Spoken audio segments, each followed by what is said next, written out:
Hello student, welcome to my channel.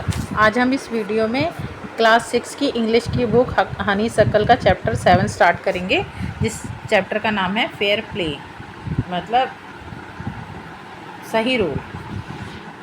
ठीक है, तो चलिए पढ़ते हैं इस चैप्टर को। बिफोर यू रीड, इस चैप्टर को पढ़ने से पहले, has your best friend ever done something you thought was wrong? क्या कभी तुम्हारे दोस्त ने तुम्हारे साथ ऐसा किया है जो तुम्हें गलत लगा है? What did you do then?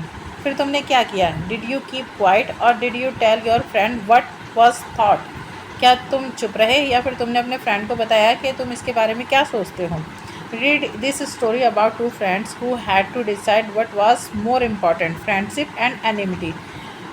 अभी ये स्टोरी जो है दो फ्रेंडों के बारे में है, दो दोस्तों के बारे में है, जो ये डिसाइड करते हैं, जो ये फैसला करते हैं कि क्या ज़्यादा ज़रूरी है, दोस्ती या फिर दुश्मनी, शत्रुता, और a sense of what is right और व्हाट इज़ रॉन्ग। और उन्होंने क्या मतलब उनके बाद में उन्हें क्या समझ में आया कि क्या सही है या क्या गलत है। ठीक है, स्टोरी ये जो स्टोरी है दो फ्रेंडों के बारे में है, जिन्होंने ये बाद में डिसाइड किया कि क्या ज़्यादा ज़रूरी है, फ्रेंडशिप या शत्रुता, या फिर क्या सही है क्या गलत है। ये उन्होंने बाद में इस पूरी कहानी को पढ़ने के बाद में, जो भी उनके साथ में हुआ उसको करने के बाद में उन्होंने क्या डिसाइड किया, वो हम अब इस स्टोरी के माध्यम से जानेंगे। तो चलिए अब हम इस स्टोरी को स्टार्ट करते हैं।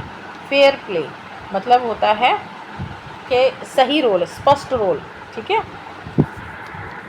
Jumman Sheikh and Algu Chaudhary were good friend. Jumman Sheikh और अलगू चौधरी जो है बहुत अच्छे दोस्त हैं थे। So strong was their bond of friendship that when either of them went away from the village the other looked after his family. ठीक है, उनका जो फ्रेंडशिप बॉन्ड था, मतलब जो उनकी दोस्ती थी, बहुत ज़्यादा पक्की थी। यहाँ तक कि जब कोई एक गांव से बाहर जाता था तो दूसरा जो है उसकी फैमिली से उसकी फैमिली की देखभाल करता था। Both are greatly respected in the village. उन दोनों की ही गांव में बहुत ज़्यादा इज्जत थी, लोग उनका बहुत ज़्यादा सम्मान करते थे गांव में। Jumman had an old aunt who had sum property. Jumman की एक ओल्ड आंटी थी, चाची या मामी ताई कोई भी है वो होगी, जिसके पास कुछ प्रॉपर्टी थी। This she transfer to him on the understanding that she would stay with him and he would look after her. ठीक है, जो उसकी जो भी आंटी थी, उन्होंने वो प्रॉपर्टी जो है किसके नाम कर दी थी? जुम्मन के नाम कर दी थी, इस अंडरस्टैंडिंग में, इस समझ से, इस एग्रीमेंट से कि भाई मैं तुम्हारे साथ रहूँगी और अब तुम मेरा ध्यान रखोगे। ठीक है, the agreement work well for a couple of years. अब कुछ सालों तक तो वो एग्रीमेंट काम किया, मतलब वो बड़े आराम से रहते थे। देन द सिचुएशन चेंज, लेकिन उसके बाद में जो सिचुएशन थी, जो स्थिति थी, वो चेंज हो चुकी थी। Jumman and his family were tired of the old relative. अब जुम्मन और जो उसका परिवार था बहुत ज़्यादा थक गए थे उस बूढ़ी रिलेटिव, मतलब अपनी आंटी से, जो है अपनी बूढ़ी आंटी से वो थक चुके थे। Jumman becomes as indifferent to her as his wife. Jumman जो है अपनी वाइफ की तरह ही, मतलब बड़ा उदास, मतलब बड़ा नाखुश रहने लगा था। मतलब जुम्मन के साथ में जब उसकी आंटी जब रहने आई तो कुछ टाइम तक तो ठीक रहा, लेकिन उसके बाद वो जुम्मन और उसकी जो पूरी फैमिली थी और जो उसकी वाइफ वगैरह थी वो बहुत नाखुश थे कि ये यहाँ पर क्यों रह रही है भाई। ठीक है, इस वजह से। ठीक है, तो अब ये सॉरी, हाँ, who graduate even the little food that the old lady wanted every day. अब जो उसकी वाइफ थी, ग्रेजुएट मतलब होता है कि बहुत थोड़ा सा, मतलब सॉरी, ग्रेजुएट मतलब होता है बहुत, मतलब नाखुश होकर किसी चीज़ को करना। ठीक है, बहुत गुस्से में करना। तो उसकी जो फैमिली थी वो उस बूढ़ी औरत को जो भी रोज़ खाने को देते थे वो खाना भी वो बहुत थोड़ा सा देते थे और बड़ा नाखुश होकर देते थे। ठीक है, she swallowed this insult along with her food for a few month. अब वो कुछ दिनों तक तो वो जो बूढ़ी औरत थी वो अपनी बेइज्जती को जो है सहन कर रही थी, और जो भी वो देते उसको कुछ भी खाने को वो चुपचाप वो खा रही थी। सॉलोड मतलब निगलना, खाना। But patient has it limits. अब जो सब्र का बांध टूट गया था, मतलब जो जुम्मन होता है, जुम्मन और अलगू जो है बहुत ज़्यादा अच्छे दोस्त होते हैं। उनका इतनी अच्छी दोस्ती होती है कि जब भी कोई एक विलेज से बाहर जाता है, गांव से बाहर जाता है किसी काम के लिए, तो दूसरा जो दोस्त होता है पीछे से उसकी फैमिली की देखभाल करता है, और उन दोनों की ही गाँव में बहुत ज़्यादा रिस्पेक्ट होती है, गाँव वाले बहुत ज़्यादा इज्जत करते हैं उनकी। अब जो एक दिन जो जुम्मन की एक आंटी होती है तो उसके पास कुछ प्रॉपर्टी होती है, और वो जुम्मन से कहती है कि मैं ये प्रॉपर्टी तुम्हारे नाम कर दूँगी, लेकिन मैं तुम्हारे साथ रहूँगी जब तक मैं ज़िंदा हूँ और तुम मेरी देखभाल करोगे। जुम्मन हाँ कह देता है क्योंकि उसे प्रॉपर्टी मिल रही है। फिर जब उसके बाद में कुछ समय तक तो ये सब सही चलता है, लेकिन फिर बाद में जुम्मन और उसकी जो फैमिली है, उसकी वाइफ वगैरह बहुत ज़्यादा परेशान हो जाते हैं उस बूढ़ी औरत से और बहुत ज़्यादा नाखुश रहने लगते हैं उससे। और जो भी वो लड़की औरत, जो बूढ़ी औरत जो भी पूरे दिन में कुछ भी जो खाती थी वो खाना वगैरह, वो भी उसे बहुत ही बड़े अनहैप्पी मन से, बड़े उदास मन से देते थे कि पता नहीं ये क्यों रह रही है। अब उस बूढ़ी औरत को भी ये महसूस हो जाता है कि हाँ, ये मेरे ना, ये अपने साथ, मैं जो इनके साथ रह रही हूँ, ये इस चीज़ से बड़े नाखुश हैं और ये मेरा यहाँ रहना पसंद नहीं कर रहे हैं। और लेकिन वो चुपचाप मतलब कुछ महीनों तक ये सारी बेइज्जती महसूस कर मतलब सहन करती रहती हैं और जो भी वो देते हैं चुपचाप वो खा लेती हैं। लेकिन अब जो है सब्र का बांध उस बूढ़ी औरत का टूट चुका है। ठीक है, तो चलिए अब हम आगे पढ़ते हैं इस कहानी को। देखिए ये दिखा रखा है, ये उनकी आंटी है जुम्मन की, ये जुम्मन है, ये उसकी वाइफ है। ठीक है, one day she spoke to Jumman, एक दिन वो बूढ़ी औरत जो है कहती है अपने मतलब जुम्मन से कहती है, मेरे बेटे ये तो तुम्हें पता ही है कि I am not wanted to your house, मैं तुम्हारे घर में अब रहना नहीं चाहती हूँ। ठीक है, kindly you give me a monthly allowance so that I can set up a separate kitchen, तो प्लीज़ कृपा करके मुझे मंथली महीने का खर्चा दो ताकि मैं अपने लिए अलग से किचन बना सकूँ। My wife spoken best how to run the house, be patient. अब जो जुम्मन है वो जो है बहुत बेशर्मी से, शेमलेसली मतलब होता है बहुत ज़्यादा बेशर्मी के साथ में जुम्मन जो है जवाब देता है अपनी आंटी को कि मेरी बीवी बहुत अच्छे से जानती है कि घर कैसे चलाना है, धीरज रखो, पेशेंटली मतलब धीरज रखो। ठीक है, this made his aunt very angry and she decide to take her case to the village panchayat.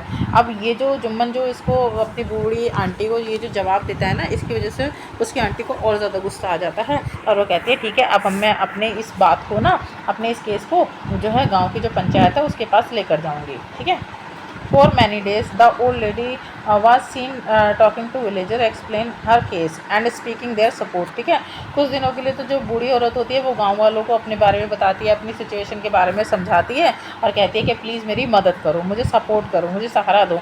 लेकिन कुछ जो गांव वाले होते हैं उसके लिए सिंपैथी के उसके तरफ सिंपैथी दिखाते हैं, मतलब सहानुभूति दिखाते हैं। सिंपैथी का मतलब होता है सहानुभूति, सहानुभूति दिखाते हैं। कुछ जो है उस बूढ़ी औरत पे हंसने लगते हैं और कुछ उसको जो है ये एडवाइस देते हैं कि मेक इट अप मतलब होता है झगड़ा ना करना। तो कुछ जो है ये एडवाइस देते हैं कि तुम अपने भतीजे और उसकी वाइफ के साथ में झगड़ा मत करो, झगड़ा करना बंद कर दो। At last she came to Algu Chaudhary and spoke to him, और अंत में वो अलगू चौधरी के पास जाती है और उससे जाके बात करती है। यू नो चाची, Jumman is my best friend. अब जो अलगू चौधरी वो कहता है कि चाची तुम्हें पता तो है जुम्मन मेरा बहुत अच्छा दोस्त है। ठीक है, how can I go against him, मैं उसके अगेंस्ट कैसे जा सकता हूँ, अलगू कहता है उसकी आंटी को। But is it right my son to keep mum and not say what you consider just and fair. अब लेकिन जो उसकी आंटी है फिर वो जब वो कहती है को क्वेश्चन करती है कि बेटा कि तुम्हें पता है कि क्या सही है क्या गलत है, फिर भी चुप रहना और उसके बारे में कुछ ना कहना, क्या ये सही है? कीप मम मतलब होता है चुप रहना, चुप रहना। और to stay with a consider मतलब समझ होना, किसी अच्छे और बुरे की समझ होना। वो कहती है कि बेटा तुम्हें पता है, तुम्हें अच्छे बुरे की समझ है, फिर भी तुम चुप रह रहे हो, क्या ये सही है? ठीक है, प्लीडिड द ओल्ड लेडी, प्लीडिड मतलब होता है कि अपनी पैरवी करना, मतलब अपने पक्ष में बोलना। ठीक है, ये एक लॉ का एक वर्ड है, प्लीडिड मतलब अपनी पैरवी करना, अपने पक्ष में वाद विवाद करना, ये बोलना। Come to the panchayat and spoke the truth, she said Algu don't reply but her words kept ringing in his ears. ठीक है, अब वो ओल्ड लेडी कहती है कि प्लीज़ पंचायत में आओ और जो भी सच है उसे बताओ, लेकिन अलगू चौधरी कोई रिप्लाई नहीं देता है, कोई आंसर नहीं देता है। लेकिन जो बूढ़ी औरत की जो बातें हैं ना, जो शब्द हैं, वो अलगू चौधरी के कानों में बार बार गूंज रही हैं, रिंगिंग मतलब गूंज रही हैं। ठीक है, तो देखिए अब यहाँ पर जो है पार्ट 1 ख़त्म हो गया है इसका चैप्टर का, तो इस कहानी का पार्ट 1 ख़त्म हो गया, पार्ट 2 चालू होता है। ठीक है, चलिए। The panchayat was healed in the same evening under the old banyan tree. अब जो पंचायत है उसी शाम को पुराने बरगद के पेड़ के नीचे जो है बुलाई जाती है। Jumman stood up and said the voice of the panch is the voice of God. अब जो जुम्मन जो है पंचायत के सामने खड़ा होता है और कहते हैं कि पंच की जो आवाज़ है वो भगवान की आवाज़ है। ठीक है, let my aunt nominated the head panch. चलो मेरी जो आंटी हैं उनको हेड पंच नॉमिनेट करने दो। मतलब क्या होता था कि पंचायत बुलाई जाती थी और जिसका भी केस होता था ना, जिसकी भी लड़ाई झगड़ा होता था वो खड़ा होता था और उन्हीं लोगों में से, ठीक है, गांव के लोगों में से ही एक जो हेड पंच मतलब उस पंच का जो मुखिया होता है ना उसको चुनता था, ठीक है ना। तो इसीलिए अलगू कहता है कि मेरी आंटी को हेड पंच जो है चुनने दो, मतलब इस पंचायत का मुखिया चुनने दो। I will obeyed by her decision. मैं, और ओबेड मतलब होता है आज्ञा का पालन करना या मानना। मैं जो इनका डिसीज़न होगा, मतलब जो मेरी आंटी का डिसीज़न होगा, जो भी मेरी आंटी के द्वारा नॉमिनेट किया गया जो हेड पंच होगा, जो भी डिसीज़न लेगा मैं वो मानूंगा, ठीक है।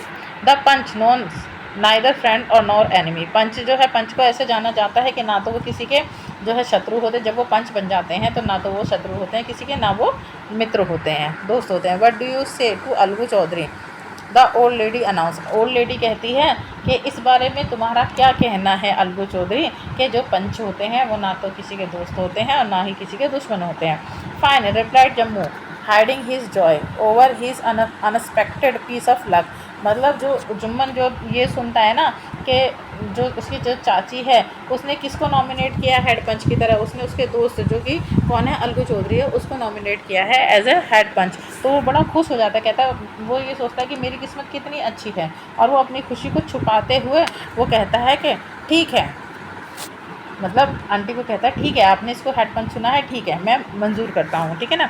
चाची you are aware of my friendship with Jumman said Algu. Algu कहता है कि चाची, जो ओल्ड लेडी है उसको आंटी बोल रहे हैं, इंग्लिश में आंटी और हिंदी में चाची बोल रहे हैं, ठीक है। तो वो कहता है, अलगू कहता है कि चाची तुम्हें पता है कि जुम्मन और मेरी फ्रेंडशिप, मेरी दोस्ती के बारे में तुम सब जानती हो। Now I know that reply the aunt. अब जो आंट होते हैं, हाँ आंट है जो चाची है, वो कहता है, वो जवाब देती है हाँ मुझे पता है, but I also know that you will not kill your conscience for the shake of friendship. लेकिन मैं ये भी जानती हूँ कि तुम जो है, लेकिन मैं ये भी जानती हूँ कि तुम अपनी फ्रेंडशिप की आड़ में, अपनी दोस्ती की आड़ में अपनी अंतरात्मा की आवाज़ को नहीं मारोगे। अंतरात्मा, कंसाइज मतलब होता है अंतरात्मा की, अंदर की आवाज़, मन की आवाज़, ठीक है। तो वो जो ओल्ड लेडी है, जो चाची है, वो ये कहती है कि मुझे पता है तुम जुम्मन के बहुत अच्छे दोस्त हो, लेकिन तुम अपनी फ्रेंडशिप की आड़ में से, मतलब आड़ मतलब फ्रेंडशिप की आड़ में, दोस्ती की आड़ में अपनी अंतरात्मा की आवाज़ को नहीं मारोगे, ठीक है। Good lives in the heart of the punch, and this voice is the voice of a god. And the old lady explained her case, ठीक है। अब वो जो लेडी होती है, वो ओल्ड लेडी होती है, जो बूढ़ी औरत होती है, वो कहती है कि पंचों के हृदय में, मतलब पंचों के दिल में जो है भगवान रहता है, और पंचों की आवाज़ किसकी आवाज़ है, भगवान की आवाज़ है। और उसके बाद वो जो ओल्ड लेडी है, बूढ़ी औरत है, अपना केस समझाने लगती है किसको, पंच को। Jumman said Algu you and I are old friend, your aunt is as dear to me as you. अब जुम्मन जो है सॉरी अलगू जो है जुम्मन से कहता है कि तुम और मैं बहुत पुराने दोस्त हैं, तुम्हारी आंट, तुम्हारी जो चाची है मुझे उतनी ही प्रिय है जितने कि तुम हो। नाउ आई एम अ पंच, लेकिन अब मैं एक पंच हूँ। You and your aunt are equal before me, तुम और तुम्हारी जो आंटी है, चाची है, वो दोनों ही मेरे लिए समान हो। ना तो तुम मेरे अभी दोस्त हो ना दुश्मन हो, सिर्फ मेरे लिए, मतलब तुम और तुम्हारी चाची समान है। वट हैव यू टू से इन योर डिफेंस, तुम अपने बचाव में क्या कहना चाहते हो, ऐसा अलगू जुम्मन से कह रहा है, ठीक है। 3 years ago, अब जुम्मन शुरू करता है कहता है 3 साल पहले my aunt transfer her property to me, मेरी आंटी ने, मेरी चाची ने अपनी प्रॉपर्टी को मेरे नाम कर दिया। I promise to support her as long as she live. अब मैंने उनको प्रॉमिस किया था कि जब जहाँ तक भी आप मेरे साथ रहना चाहोगी, जब तक भी आप जिंदा रहोगी, मैं आपकी देखभाल करूँगा। I have done all I could, मैं वो सब कुछ कर रहा हूँ जो मुझे करना चाहिए। There have been a couple of a quarrel between my wife and her but I can't stop, लेकिन मेरी आंटी और मेरी बीवी के बीच में झगड़े होते ही रहते हैं और मैं इन्हें नहीं बंद करा सकता, मैं इन्हें नहीं रोक सकता। Now my aunt is a claiming a monthly allowance for me, this is not possible, ठीक है। अब जो मेरी जो आंट है, जो चाची है, वो मेरे से महीने का खर्चा मांग रही है, जो कि मेरे लिए संभव नहीं है देना। That is all I have to say, बस मुझे इतना ही कहना है, ठीक है। Jumman was cross examine by Algu and others. Jumman जो है जुम्मन से क्वेश्चन किए जाते हैं, क्रॉस एग्जामिन किया जाता है, मतलब जो भी आंटी एलिगेशन लगाती है, जो भी उन पर आरोप लगाती है, उसके बारे में जो अलगू और जो दूसरे पंच होते हैं उससे सवाल जवाब करते हैं। किससे? जुम्मन से। देन अलगू अनाउंस, एकदम अलगू जो है घोषणा करता है कि we have going into the matter carefully, हम इस मैटर को बड़ा ध्यान से देखेंगे। इन आर ओपिनियन अब जो है हमने अलगू जो है एकदम से उठता है और कहता है कि हमने इस केस को, इस मैटर को, मामले को बहुत ध्यान से देखा है और हमारी राय में Jumman must pay his aunt a monthly allowance और else the property goes back to her. ठीक है, फिर जुम्मन कहता है कि या तो मतलब जुम्मन को या तो अपनी आंटी को जो है महीने का खर्चा देना होगा, नहीं तो जो भी उनकी आंटी की प्रॉपर्टी जो कि जुम्मन के नाम कर दी थी उन्होंने, वो उनको वापस कर दें, जुम्मन उनको वापस कर दें। ठीक है, अब now the two friends were seldom seen together, अब जो है उन दोनों दोस्तों को कभी भी एक साथ नहीं देखा गया। सेल्डम मतलब रेयरली, मतलब बहुत ही कम, ना के बराबर उन दोनों दोस्तों को एक साथ देखा गया। ठीक है, the bond of the friendship between them was broken, अब जो उनके बीच में जो मित्रता का बंधन था ना, दोस्ती का जो बंधन था, रिश्ता था, वो अब टूट चुका था। In fact Jumman was Algu's enemy and wanted his revenge, अब यहाँ तक कि जुम्मन जो है अलगू का बहुत बड़ा शत्रु बन चुका था और वो उससे रिवेंज मतलब बदला लेना चाहता था। ठीक है, अब इस कहानी का तीसरा पार्ट चालू होता है। ठीक है, डेज पास्ट एंड, अब दिन गुजर रहे थे। As ill luck would have it, अब जो मतलब अलगू चौधरी का जो है मतलब जो किस्मत अच्छी नहीं चल रही थी, इल लक मतलब ख़राब किस्मत चल रही थी।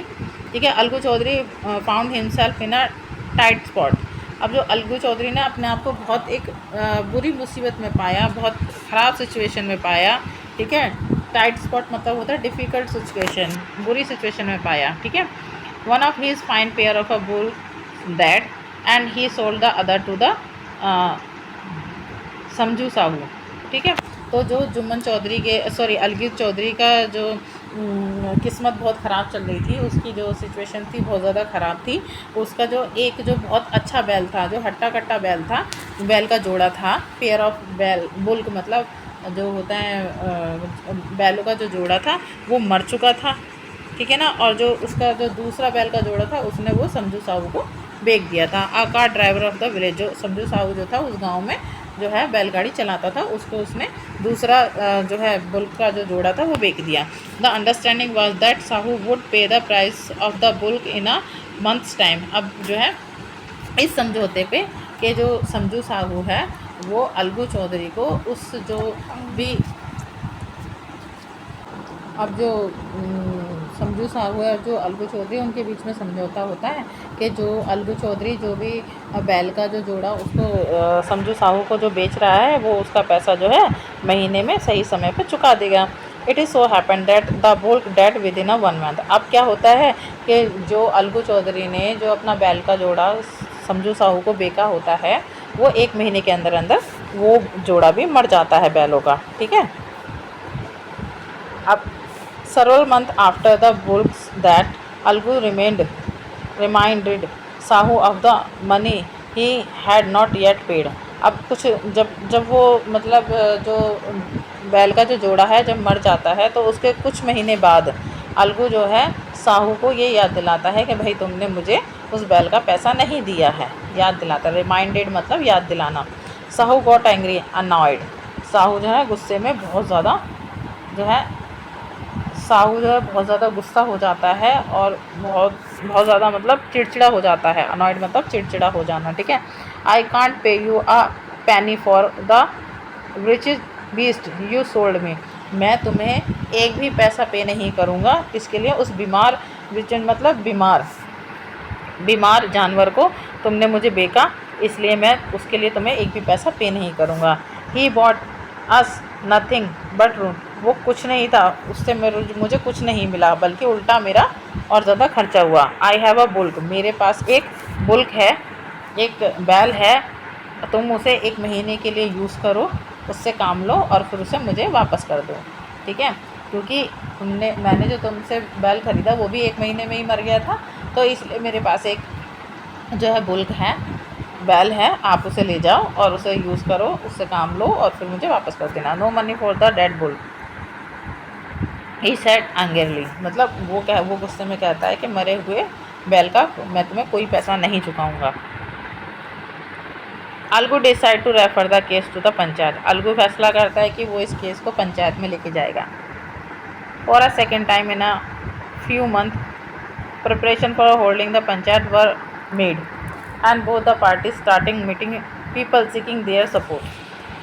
अब जो है कुछ ही मंथों में, कुछ महीनों में ही दूसरी बार पंचायत बुलाने के लिए तैयारी होने लगती है और दोनों केस की जो पार्टियां होती हैं, अलगू चौधरी और जो समझू साहू है, वो लोगों से मिलने लगता है कि आप हमें सपोर्ट कीजिए, मतलब अलग अलग sorry. The panchayat was healed under the old banyan tree। Algu stood up and said, "The voice of the punch is the voice of the God।" अब जो पंचायत है वो दोबारा से उसी पुराने बरगद के पेड़ के नीचे रखी जाती है और अलगू चौधरी उठता है और कहता है कि पंचों की आवाज़ भगवान की आवाज़ होती है। Let's Sahu nominated the head panch, I will abide by his decision, ठीक है।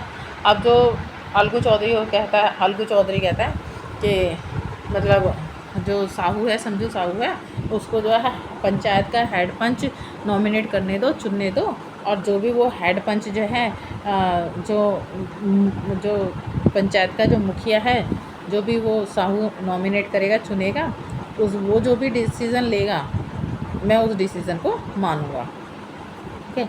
Sahu saw his chance and propose the name of the Jumman. अब साहू जो चालाक होता है उसे पता होता है कि अलगू चौधरी की जुम्मन से जो है दुश्मनी हो गई है, अब वो उसका दोस्त नहीं रहा, तो वो इस चांस को खोना नहीं चाहता है और वो जानबूझकर जुम्मन का नाम नॉमिनेट करता है एज अ हेड पंच, पंचायत के मुखिया के रूप में। अलगूज हार्ट सैंक एंड ही रिटर्न पेल। अलगू का जो हार्ट है, जो दिल है, बहुत ज़ोर ज़ोर से धड़कने लगता है, सेन मतलब धड़कना, एंड वो जो है पीला पड़ जाता है, ठीक है। पेल मतलब पीला पड़ जाता है। But what could he do, लेकिन वो क्या ही कर सकता था, ठीक है। मतलब इसमें अभी क्या हुआ है थर्ड पार्ट में कि जो अलगू चौधरी है उसकी किस्मत बहुत ज़्यादा ख़राब चल रही होती है, वो बहुत ज़्यादा ख़राब सिचुएशन में होता है, किस वजह से कि उसका जो एक बैल का जोड़ा है वो मर चुका होता है और दूसरे बैल के जोड़े को वो समझू साहू को बेच रहा होता है, ठीक है, बेच चुका होता है। अब वो समझू साहू और अलगू चौधरी के बीच में ये एक एग्रीमेंट होता है, वो होती है, बात होती है कि आप महीने के सही समय पर जो मैंने आपको ये बैल का जोड़ा बेचा है आप उसके पैसे मुझे दे देना। अब 1 मंथ के अंदर जैसे ही वो अपने बैल के जोड़े को बेचता है, उसके बेचने के तुरंत 1 महीने के अंदर अंदर ही वो बैल का जोड़ा भी मर जाता है। अब उस बैल के जोड़े के मरने के कुछ महीनों के बाद में अलगू चौधरी जो है समझू साहू को याद दिलाता है कि भाई मैंने तुम्हें बैल का जोड़ा बेचा था और तुमने मुझे उसके अभी तक पैसे नहीं दिए हैं। अब समझू साहू ये सुनकर बहुत ज़्यादा गुस्से में आ जाता है और कहता है कि तुमने तो मुझे बीमार जो है बैल का जोड़ा दिया था और उसके कैसे पैसे, वो तो मर चुका है और मैं तुम्हें मरे हुए बैल के कोई पैसे पे नहीं करूँगा। हाँ, मेरे पास एक बैल है, तुम उसे 1 महीने के लिए ले जाओ, अपने पास रखो, उससे काम कराओ और फिर मुझे उसे वापस दे देना, लेकिन मरे हुए बैल के मैं तुम्हें कोई भी पैसे नहीं दूँगा। अब जो अलगू जो होता है वो ये फैसला करता है कि मैं अपने इस केस को पंचायत में ले जाऊँगा, ठीक है। और फिर वो जो है गांव वालों से वो दोनों मिलते हैं अलग अलग और कहते हैं गांव वालों से कि आप हमें सपोर्ट कीजिए अपने फेवर में, ठीक है। फिर कुछ ही महीनों के अंदर अंदर दूसरी बार पंचायत बुलाई जाती है और जो है समझू साहू से कहा जाता है कि भाई आप इस जो भी पंचायत है इसका हेड जो है जो मुख्य पंच है उसको नॉमिनेट करो, उसको चुन लो, ठीक है। अब जो समझू साहू है उसे पता है कि जुम्मन और अलगू चौधरी के बीच में अब दुश्मनी हो चुकी है, वो दोस्त नहीं है, तो अपने इस चांस को वो खोना नहीं चाहता है और वो क्या करता है, वो जुम्मन को एज अ जो है मतलब मेन जो पंच है उसकी तरह से वो चुन लेता है जुम्मन को। अब ये सुनकर जो वो है अलगू चौधरी है उसका दिल ज़ोर ज़ोर से धड़कने लगता है, वो पीला पड़ जाता है, लेकिन वो क्या ही कर सकता है। ये सब अभी हद तक हमने इस पूरी कहानी में पढ़ा। अब देखते हैं आगे क्या होता है इस स्टोरी में। The moment Jumman become head panch अब इस पल के लिए जुम्मन जो है पंचायत का मुखिया बन चुका है। ही रियलाइज हिज रिस्पॉन्सिबिलिटी एज जज and a dignity of his office. ठीक है, अब उसे ये महसूस हो रहा है कि एज अ जज के रूप में, ठीक है, उसकी क्या जिम्मेदारी है और उसे किस तरह से वो हिज ऑफिस मतलब जिस पोजीशन पे, जिस कुर्सी पर वो बैठा है, उसकी उसे गरिमा कैसे रखनी है। डिग्निटी मतलब होता है गरिमा, ठीक है, इज्जत सम्मान उसका कैसे रखना है। गरिमा इज़ एक एक्यूरेट वर्ड है डिग्निटी का, ठीक है। Could he seated in the high place, अब वो क्या है, वो सबसे ऊंची प्लेस पे बैठा हुआ है, उसे समझ में आ रहा है कि वो सबसे पंचायत में सबसे ऊंची जगह पर बैठा हुआ है। हैव हीज रिवेंज नाउ, अब वो अपने आप को पंचायत में सबसे ऊंचा रखे या अपने बदले को रखे, वो ये सोच रहा है, ठीक है, सोचे जा रहा है और सोचे जा रहा है। नो ही मस्ट नॉट, और कह रहे हैं कि नहीं, ये ऐसा नहीं कर सकता। वो अपनी पर्सनल फीलिंग को जो है सच और न्याय के रास्ते के बीच में नहीं ला सकता है, ठीक है। Both Algu and Sahu stated there case, अब अलगू और जो साहू है वो दोनों के दोनों अपने जो केस के बारे अपने केस को समझाते हैं। They were cross examine and the case were consider deeply, अब वो उनसे क्रॉस एग्जामिन होता है और केस को जो है डीपली मतलब बहुत अच्छी तरीके से समझा जाता है, ठीक है। कंसीडर मतलब समझना और क्रॉस एग्जामिन मतलब एक दूसरे से सवाल जवाब करना, ठीक है।